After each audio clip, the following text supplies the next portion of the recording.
Shalom, Ibu Bapak yang dikasihi dalam Tuhan kita Yesus Kristus. Tiba saatnya dalam persekutuan kita malam ini, kita akan merenungkan kebenaran firman Tuhan. Mari sebelum bersama kita mendalami kebenaran firman Tuhan, kita satu di dalam doa. Mari kita berdoa. Bapa Sorgawi, saatnya kami bersama akan membaca dan merenungkan kebenaran firman-Mu. Berkatilah Tuhan, agar dalam kuasa Tuhan kami dapat mengerti akan kehendak Tuhan di dalam firman yang akan kami baca, dan boleh kami terapkan itu dalam kehidupan kami setiap harinya. Demikian juga bagi hamba, berkatilah Tuhan, agar dalam kuasa Tuhan, hikmat Tuhan saja, hamba dimampukan untuk menyampaikan kebenaran firman-Mu dengan benar. Berfirmanlah Tuhan, kami anak-anak-Mu siap untuk mendengarkannya. Dalam Kristus kami berdoa. Amin. Ibu Bapak yang dikasihi dalam Tuhan Yesus Kristus, saya undang kita untuk berdiri sambil kita menyiapkan Alkitab kita dari kitab 1 Tesalonika. Sebagai bagian kita pada malam ini, 1 Tesalonika 5 dan ayatnya yang ke-18 menjadi bagian kita bersama. 1 Tesalonika 5 ayat 18. Saya akan bacakan bagi ibu bapak saudara. Mengucap syukurlah dalam segala hal, sebab itulah yang dikehendaki Allah di dalam Kristus Yesus bagi kamu. Demikianlah firman Tuhan bagi kita semuanya. Terpujilah Kristus. Haleluya. Haleluya. Haleluya. Pujilah Tuhanmu samanya, haleluya. Nyanyi dan soraklah, agungkan namanya. Pujilah Tuhanmu selamanya, haleluya. Persilahkan duduk kembali. Ibu Bapak yang dikasihi dalam Tuhan Yesus Kristus, kalau kita sekarang ditanya sama orang, bagaimana kalau kamu masuk surga enggak? Kita akan dengan yakin menjawab, oh, saya pasti masuk surga. Nah, gitu kan? Kenapa? Karena saya anak Tuhan. Nanti Tuhan Yesus datang kedua kali, Tuhan Yesus datang lagi sebagai hakim, dan saya imani hidup saya ada di dalam Tuhan, dan saya akan diselamatkan dalam kuasa Tuhan. Bagaimana dengan saudara-saudaramu yang sudah meninggal? Tuhan kan belum datang. Bagaimana mereka yang sudah meninggal? Apakah mereka juga nanti akan diselamatkan? Kan mereka sudah meninggal. Nah, Bapak Ibu, kita mungkin bisa jelaskan kepada mereka, tidak, nanti semua akan dibangkitkan oleh Tuhan Yesus, oleh Tuhan Allah. Semua akan dibangkitkan dan menghadap kepada Tuhan Yesus sebagai hakim yang agung. Jadi yang masih hidup pada waktu Tuhan Yesus hadir ataupun yang sudah meninggal akan dibangkitkan dan semua sama-sama menghadap Tuhan. Bapak Ibu, kalau sekarang itu kita ditanya, kita bisa jawab seperti itu karena pengetahuan kita tentang firman Tuhan cukup mendalam. Sudah cukup banyak kita dijelaskan tentang hal ini. Karena kita sudah sejak kecil sudah menjadi anak Tuhan, sehingga pemahaman-pemahaman ini sudah begitu mendarat dalam diri kita. Tetapi bagaimana bagi orang-orang Kristen pertama bisa memahami hal ini, karena mereka sendiri belum pernah atau pengetahuan tentang firman Tuhan mereka masih sedikit. Bagaimana mereka bisa memahami hal ini? Nah, inilah yang menjadi tema penting di dalam kitab 1 Tesalonika yang diberikan oleh Paulus kepada jemaat Tuhan di Tesalonika. Sebuah kota yang besar yang pernah dilayani oleh Paulus di sana, yang kedekatan Paulus dengan jemaat ini juga cukup dekat. Mereka bertanya, Paulus, kita ini sudah jadi anak Tuhan. Nah, kita imani bahwa Tuhan Yesus nanti akan datang kembali sebagai Hakim yang agung. Nanti, sebentar lagi. Bagi mereka ibu bapak, sebentar lagi itu ya sebentar. Mungkin 1 tahun atau ya selama saya bisa. Tuhan Yesus akan datang selagi saya masih hidup. Itu pikiran mereka. Kalau kita kan sudah tahu, oh nanti Tuhan Yesus tidak tahu, tidak ada yang tahu akan datangnya. Tidak akan ada yang tahu. Dia datang seperti pencuri. Itu ditegaskan oleh Paulus dalam pasal 5 ini, ayatnya yang kedua. Karena kamu sendiri tahu benar-benar bahwa hari Tuhan datang seperti pencuri pada malam. Pasal 5 ayat 2. Artinya kita semua tahu itu Bapak Ibu. Tetapi pemahaman ini tidak ada pada mereka. Mereka pernah mendengar itu, tapi mereka tidak paham. Mereka berpikir bahwa dia datang nanti datang ketika saya masih hidup. Nah, kalau saudara-saudara saya sudah yang meninggal bagaimana? Apa yang terjadi bagi mereka? Kan mereka sudah meninggal. Apakah mereka diselamatkan? Ibu bapak yang dikasih dalam Tuhan Yesus Kristus, Paulus ingin mengingatkan kepada jemaat Tuhan supaya jangan mereka salah untuk memahami akan semua hal itu. Mereka harus belajar untuk memahami bahwa waktu Tuhan adalah waktu Tuhan. Kapan ia akan kembali ke tengah-tengah kita manusia menjadi sebagai hakim yang agung, itu waktu Tuhan. Yang penting kita imani, setiap anak-anak Tuhan pada waktunya akan dibangkitkan dan menghadap kepada hadirat Tuhan. Yang sudah meninggal saat Yesus Kristus datang sebagai hakim, ataupun yang masih hidup saat Kristus datang, sama-sama akan dikumpulkan. Yang mati akan dibangkitkan, yang masih hidup akan diangkat, dan berbaris menghadap kepada Yesus sebagai hakim yang agung.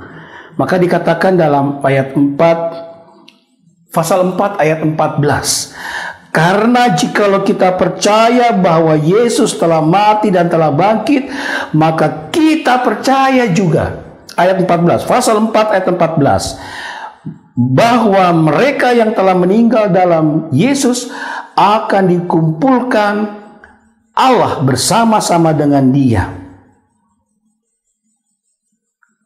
Panjang lebar sebenarnya Paulus jelaskan tentang ini. Nah, sekarang mari kita melihat yang ingin Paulus juga tekankan kepada jemaat. Yang penting sekarang jemaat apa yang harus mereka perbuat? Karena sudah Paulus jelaskan bahwa yang mati akan dibangkitkan, yang hidup, yang masih hidup pada saat itu akan juga diangkat dan bersama-sama menghadap kepada Kristus sebagai hakim. Nah, sekarang persoalannya adalah jangan pikirkan yang mati karena itu urusannya Tuhan. Tetapi bagaimana kita yang masih hidup, kita yang masih diberikan nafas kehidupan oleh Tuhan. Maka Paulus katakan, berjaga-jagalah. Seperti tadi pasal 5 ayat 2, ia datang seperti pencuri, tidak ada yang tahu. Ya jelas Bapak Ibu ya, kalau kita tahu nanti jam 12 ada orang yang mau mencuri di rumah kita, kita sudah panggil semua orang-orang di sebelah-sebelah kita, siap siaga untuk menghadapi dia, untuk menghajar si pencuri tadi, ya toh, menangkap si pencuri tadi. Tapi namanya pencuri, mana kita tahu kapan dia datang, kapan dia masuk ke rumah kita dan sebagainya. Tidak ada yang tahu. Kita sedang tertidur lelap biasanya itu terjadi. Artinya bahwa yang Paulus mau tegaskan dari hal ini adalah, yang penting adalah jangan persoalkan yang sudah meninggal. Tuhan punya urusan dengan mereka. Itu urusan Tuhan dengan mereka. Kita ini yang masih Tuhan berikan nafas hidup. Nah, kita ini yang harusnya bersiap-siap diri, berjaga-jaga. Nah, tandanya atau bentuk yang benar dari berjaga-jaga itu apa? Ini oleh Paulus digambarkan dari ayat 12 sampai dengan 22 dari pasal 5. Ayat 12 sampai 22 itulah bentuk sikap perilaku dari orang yang berjaga-jaga. Berjaga-jaga supaya ketika hari Tuhan itu datang, semuanya siap. Siap untuk apa? Siap untuk mempertanggungjawabkan hidupnya dan penuh iman percaya. Saya akan masuk ke dalam kerajaan surga karena saya hidup di dalam Tuhan. Nah, salah satu bentuk orang yang berjaga-jaga adalah ayat 18 yang menjadi renungan kita pada malam ini. Perikop kita malam ini. Mengucap syukurlah dalam segala hal.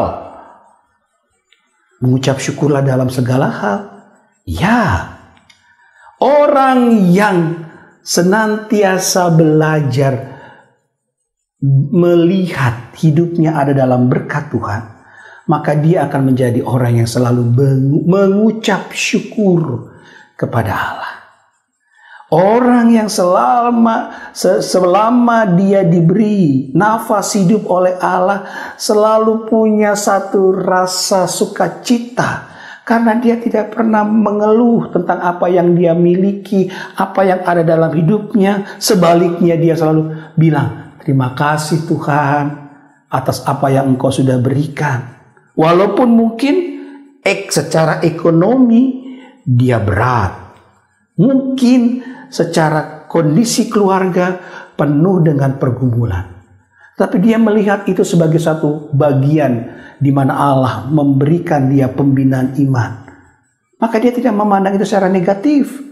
Tetapi dia melihat itu secara positif. Allah sedang memberikan saya didikan yang keras supaya saya menjadi anak Tuhan yang lebih teguh lagi di dalamnya. Bapak Ibu, bacaan kita pada hari Minggu kemarin, kalau Ibu Bapak perhatikan, tentang jemaat di Korintus yang tidak mengumpulkan bantuan untuk orang-orang di Yerusalem. Mereka tidak mau berbagi. Kenapa? Karena mereka merasa selalu kurang. Karena mereka merasa selalu, aduh saya saja belum cukup. Buat saya saja kurang. Sehingga yang terjadi apa? Ketika diminta bantuan, minta maaf. Kami nggak ada, kami nggak punya, kami begini, kami begitu. Dan orang-orang seperti itu tidak ada ucapan syukur dalam dirinya karena merasa kurang. Tetapi lihat, beda orang-orang di Makedonia itu kalau Bapak Ibu baca di bacaan kita di hari Minggu kemarin. Orang-orang di Makedonia, orang-orang yang miskin. Secara ekonomi juga mereka susah. Tetapi mereka mau mengumpulkan bantuan untuk orang-orang di Yerusalem yang kekurangan. Bahkan sudah 2 kali mereka melakukan itu. Itu membuat mereka selalu bersyukur.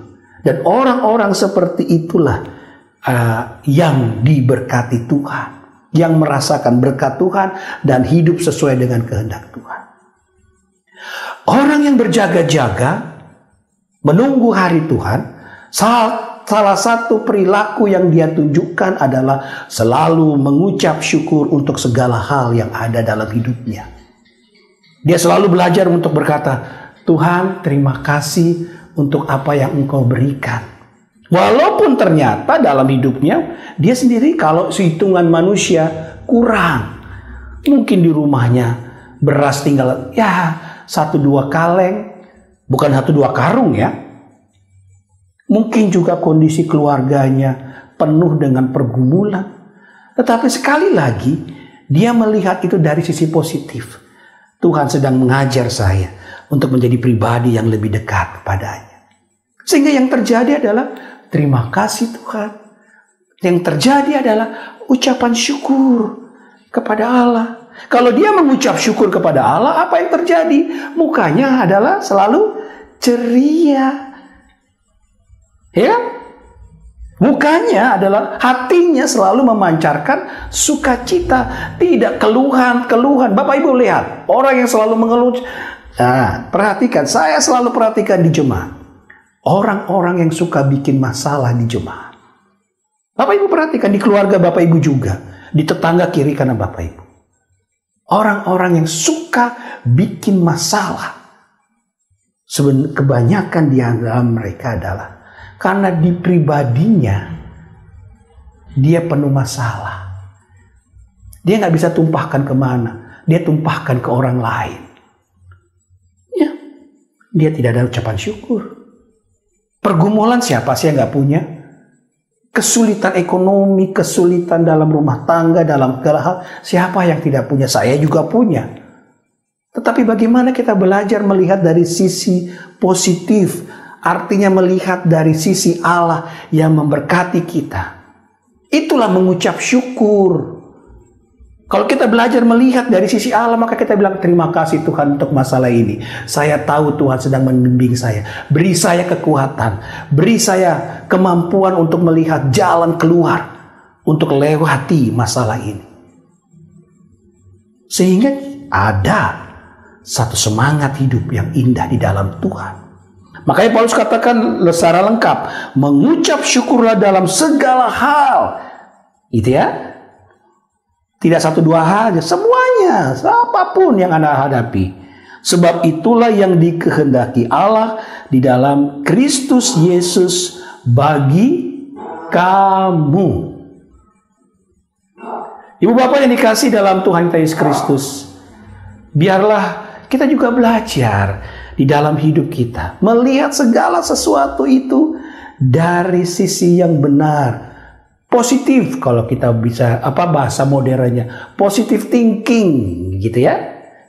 Melihat itu segala sesuatu itu dari sisi yang baik, yang dari Tuhan. Maka hidup kita akan penuh dengan sukacita.